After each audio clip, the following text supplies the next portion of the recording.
بسم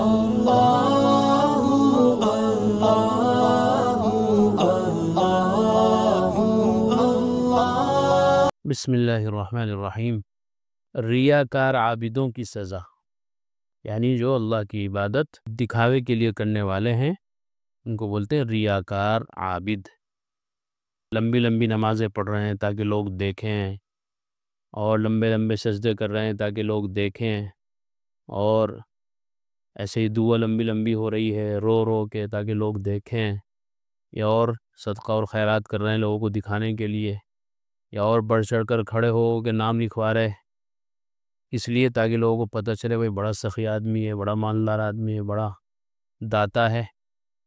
یہ سب اگر ہو رہا ہے ریا کے لیے، دکھاوے کے لیے، تو پھر اس کے لیے بڑی سخت سزا ہے۔ کوئی بھی کام ہو اس میں نیت کی درستگی ضروری ہے۔ انما الاعمال بالنیات، اعمال کا دار و مدار نیتوں پر ہے۔ بظاہر کوئی عمل دیکھنے میں کتنا ہی اچھا کیوں نہ ہو، کتنا ہی نیک کیوں نہ ہو، کتنا ہی بھلا کیوں نہ لگتا ہو، لیکن اگر نیت درست نہیں ہے تو اللہ کے ہاں اس عمل کی کوئی حیثیت نہیں۔ اس لیے نیت کی درستگی بہت ضروری ہے، اور خانقاہوں میں اللہ والوں کے ہاں اسی کی مشق کرائی جاتی ہے کہ آدمی کے اندر اخلاص پیدا ہو۔ احسان بھی اسی کو کہتے ہیں، اخلاص اور احسان، اور پورے تصوف کا خلاصہ ہی یہی ہے۔ حضرات صوفیہ کرام جو مشق کراتے ہیں خانقاہوں میں، مجاہدہ اور ریاضت کراتے ہیں، تو اس کا خلاصہ ہی یہی ہے کہ آدمی کے اندر اللہ کی عبادت کرنے میں، دین پر چلنے میں اور زندگی گزارنے میں آدمی کے اندر اخلاص پیدا ہو جائے، احسان کی کیفیت پیدا ہو جائے۔ احسان کس کو کہتے ہیں؟ حدیث شریف کے اندر آتا ہے کہ ایک مرتبہ نبی اکرم صلی اللہ علیہ وسلم کی خدمت میں حضرت جبرائیل علیہ السلام آئے تھے، اور ایک طالب علم کی شکل میں، انسانی شکل میں، اور آ کر آپ سے کچھ سوالات پوچھے تھے۔ مقصد تو یہ نہیں تھا کہ انہیں معلوم نہیں تھا کہ انہیں معلوم ہونا تھا، بلکہ مقصد یہ تھا کہ امت کو معلوم ہو جائے، امت تک یہ پیغام پہنچائے۔ اس لیے انہوں نے آپ صلی اللہ علیہ وسلم سے کئی سوال کیے۔ مل ایمان، ایمان کیا ہے؟ مل اسلام، اسلام کسے کہتے ہیں؟ بھی تیسرے نمبر فرمایا مل احسان، احسان کسے کہتے ہیں؟ تو اللہ کے نبی ارشاد فرمایا ان تعبد اللہ کأنک تراہ فإن لم تکن تراہ فإنہ یراک۔ یہ آپ نے ارشاد فرمایا جملے کہ اللہ کی عبادت ایسے کرو جسے تم اللہ کو دیکھ رہے ہو۔ ایسی کیفیت ہونی چاہیے تمہاری عبادت کرتے ہوئے، ہر کام کرتے ہوئے۔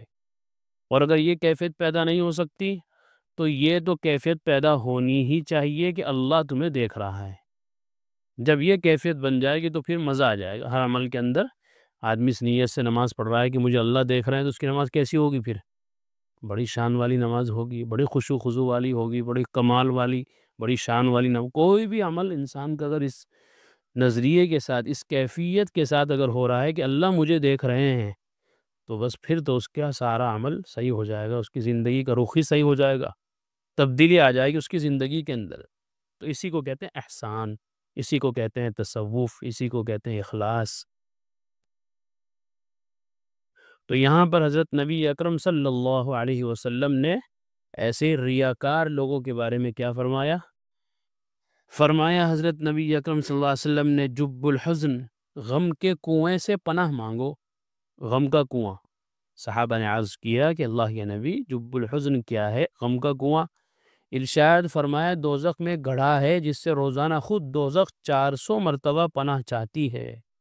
اللہ اکبر! دوزخ خود اس سے 400 مرتبہ دن میں پناہ مانگتی ہے۔ عرض کیا گیا ان میں کون جائے گا؟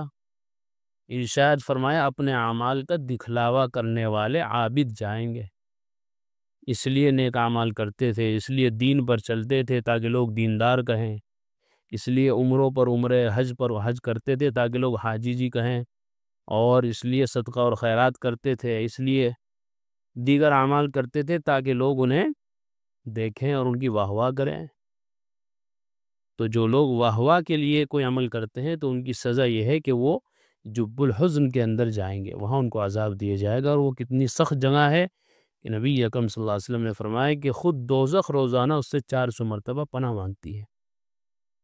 ابن ماجہ کی روایت میں یہ بھی ہے کہ اس کے بعد آپ نے فرمایا بے شک اللہ کے نزدیک سب سے بدترین عبادت گزاروں میں وہ بھی ہے جو ظالم امراء کے پاس جاتے ہیں، یعنی ان کی خوشامد اور چاپلوسی کے لیے، ظالم حکمرانوں کے پاس جاتے ہیں اور اپنا الو سیدھا کرنے کے لیے ان کی چاپلوسی کرتے ہیں اور ان کی خوشامد کرتے ہیں، ان کی حمایت کی، ان کی طرفداری کی باتیں کرتے ہیں، ان کی حمایت والے کام کرتے ہیں تاکہ یہ خوش ہو جائیں۔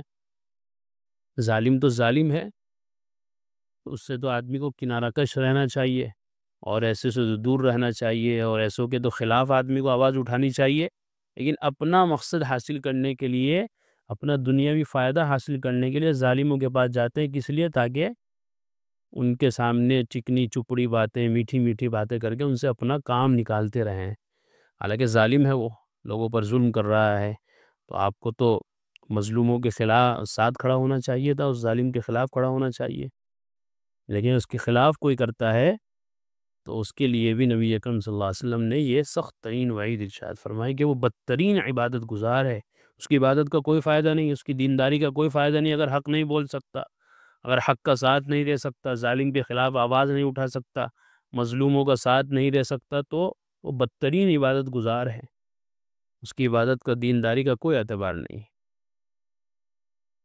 قرآن شریف میں ہے سَأُرْهِقُهُ صَعُودًا، سورہ مدثر کی آیت ہے، سعود کہتے ہیں آگ کا ایک پہاڑ، عن قریب میں اس کو سعود پر چڑھاؤں گا جو دوزخ میں آگ کا پہاڑ ہے۔ رسول اکرم صلی اللہ علیہ وسلم نے ارشاد فرمایا کہ سعود آگ کا ایک پہاڑ ہے جس پر دوزخی کو 70 سال تک چڑھایا جائے گا، پھر 70 سال تک اوپر سے گرایا جائے گا، یعنی 70 سال تو وہ اوپر چڑھا تھا، اب 70 سال تک گرتے گرتے نیچے پہنچے گا، اور ہمیشہ اس کے ساتھ ایسا ہی ہوتا رہے گا۔ اللہ اکبر۔ تو اس لیے اللہ سے بار بار یہ دعا کرنی چاہیے کہ اللہ بس ہمیں دوزخ سے محفوظ رکھے۔ دوزخ سے جب حفاظت ہو جائے گی تو اس میں جو عجیب عجیب قسم کے، سخت سخت قسم کے برے برے جو عذابات ہیں ان سے بھی حفاظت ہو جائے گی۔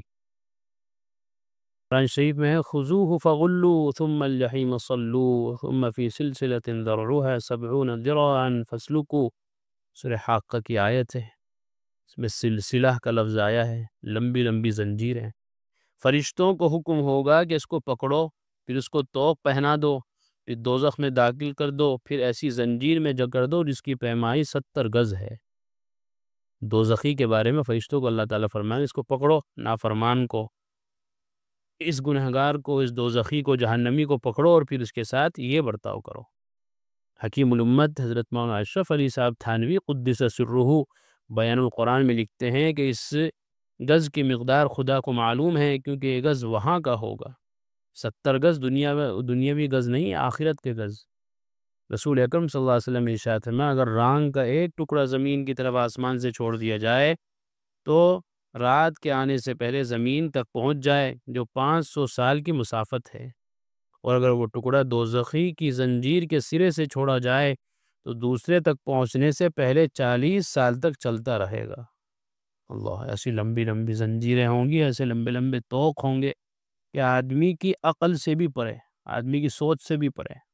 جس طرح جنت کی نعمتیں ایسی ہیں کہ کسی آنکھ نے نہیں دیکھی، کسی کان نے نہیں سنی، کسی زبان نے مزہ نہیں چکھا، کسی کے دل پر ان کا خیال بھی نہیں گزرا، ایسے ہی دوزخ کے جو عذابات ہیں وہ بھی ایسے ہیں کہ جو کسی نے نہیں سنے، کسی نے نہیں دیکھے، کسی کی سوچ میں بھی نہیں آئے کہ ایسے ایسے بھی عذابات ہو سکتے ہیں۔ اللہ ہم سب کی حفاظت فرمائے، آمین۔ اس سے معلوم ہوا کہ دوزخیوں کے جکڑنے کی زنجیریں آسمان و زمین کے درمیانی فاصلے سے بھی لمبی ہوں گی۔ آسمان و زمین کا کتنا لمبا گیپ ہے بیچ میں، اللہ اکبر، اس سے زیادہ یہ زنجیریں ہوں گی۔ حضرت ابن عباس رضی اللہ عنہ فرماتے تھے کہ یہ زنجیریں اس کے جسم میں پیرو دی جائیں گی، پاخانے کے راستے سے ڈالی جائیں گی، پھر اسے آگ میں اس طرح بھونا جائے گا جیسے سیخ میں کباب اور تیل میں ٹڈی بھونی جاتی ہے۔ تفسیر ابن کثیر میں ہے یہ حضرت عبداللہ ابن عباس رضی اللہ عنہ کا ارشاد کہ زنجیریں جن کا ذکر قرآن میں آیا ہے جس سے دوزخی کو جکڑا جائے گا، یہ کیسے جکڑا جائے گا کہ اس کے جسم کے اندر پیرو دی جائے گی، تو پاخانے کے راستے سے ڈالی جائے گی، اور اس کو پھر اس میں ڈال کر کیسے بھونا جائے گا؟ جیسے کباب کو بھونا جاتا ہے، ٹڈی کو تیل میں تلا جاتا ہے۔ اِنَّا أَعْتَدْنَا لِلْكَافِرِينَ سَلَاسِلَ وَأَغْلَالًا وَسَعِيرًا، اور ہم نے کافروں کے لیے زنجیریں، طوق اور دہکتی آگ تیار کر رکھی ہے۔ سورہ مومن میں ہے فَسَوْفَ يَعْلَمُونَ، اذ الاغلال فی اعناقہم والسلاسل یسحبون فی الحمیم ثم فی النار یسجرون۔ ان کو ابھی معلوم ہو جائے گا جب کہ طوق ان کی گردنوں میں ہوں گے اور ان طوقوں میں زنجیریں پری ہوئی ہوں گی، اور اس طرح وہ گھسٹتے ہوئے گرم پانی میں لے جائے جائیں گے، پھر آگ میں جھونک دیے جائیں گے۔ ابن ابی حاتم کی ایک مرفوع حدیث میں ہے کہ ایک جانب سے سیاہ ابر اٹھے گا، سیاہ بادل، جسے دوزخی دیکھیں گے، ان سے پوچھا جائے گا تم کیا چاہتے ہو؟ وہ دنیا پر قیاس کر کے کہیں گے ہم یہ چاہتے ہیں کہ ابر سے کیا برسے؟ بارش برسے۔ چنانچہ اس میں سے طوق اور زنجیریں اور آگ کے انگارے برسنے لگیں گے، جن کے شعلے انہیں جلائیں گے، اور ان کے طوقوں اور زنجیروں میں اور اضافہ ہو جائے گا۔ پہلے سے ہی مصیبت میں ہوں گے، عذاب میں، تکلیف میں ہوں گے، اور پھر اوپر سے عذاب پر عذاب یہ ہوگا۔ جس کھولتے ہوئے پانی میں دوزخی ڈالے جائیں گے، اس کے متعلق حضرت قتادہ رحمہ اللہ فرماتے تھے کہ گناہگار کے بال پکڑ کر اس پانی میں غوطہ دیا جائے گا، جو اس کا تمام گوشت گل کر گر جائے گا، اور ہڈیوں کے ڈھانچے اور دو آنکھوں کے سوا کچھ نہ بچے گا۔ اللہم احفظنا اللہ اعاذنا اللہ من عذاب جہنم۔ اللہ تعالی ہم سب کی حفاظت فرمائے۔ آمین۔